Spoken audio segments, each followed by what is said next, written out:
Tersangka pembunuh Adi Pradana Tiranda 44 tahun, warga Grand Harmony Cilaung Bogor, yang juga anggota Polsek Bantar Gebang berpangkat Bribka, sudah menyerahkan diri ke Polres Empathlawang.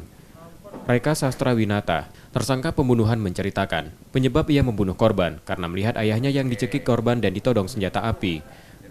Sebelum kejadian sebenarnya tersangka berada di bengkel. Ia melihat korban dan teman-temannya mengendarai mobil mendatangi rumah tersangka. Melihat hal itu tersangka pulang. Saat itu tersangka sudah melihat ayahnya dicekik dan ditodong senjata api. Saat itulah tersangka marah dan menusuk korban dengan senjata tajam.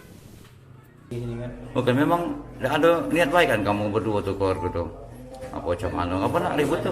Iya damai baik-baik. Kalau dia datang dia gitu ke bapak ini dia percaya datang ke rumah apa duduk apa itu tidak duduk bisa nyampai ngomong ngencang-ngencang malah datang yang cekiknya bapak tuh ya. Siapa yang baju merah tuh? Siapa yang meninggal nih?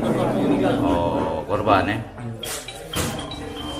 Kapolres Empathlawang AKBP Wahyu mengatakan, korban pulang ke Empathlawang karena memang berasal dari daerah tersebut. Baik, jadi untuk sementara masih satu tersangka yang melakukan penusukan, yaitu anak daripada bapaknya ini bernama Reka ya, Reka.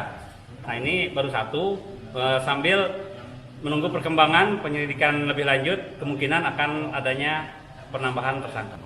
Itu orang tuanya kita amankan juga, karena memang ada di situ, makanya kita akan melihat sejauh mana keterlibatan daripada orang tua tersebut. Karena permasalahannya permasalahan orang tua.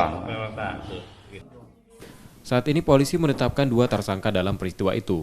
Tersangka dibawa ke Polda Sumatera Selatan dan kasus tersebut kini ditangani polisi Polda Sumatera Selatan. Sukma Aldino, Kompas TV, Empathlawang, Sumatera Selatan.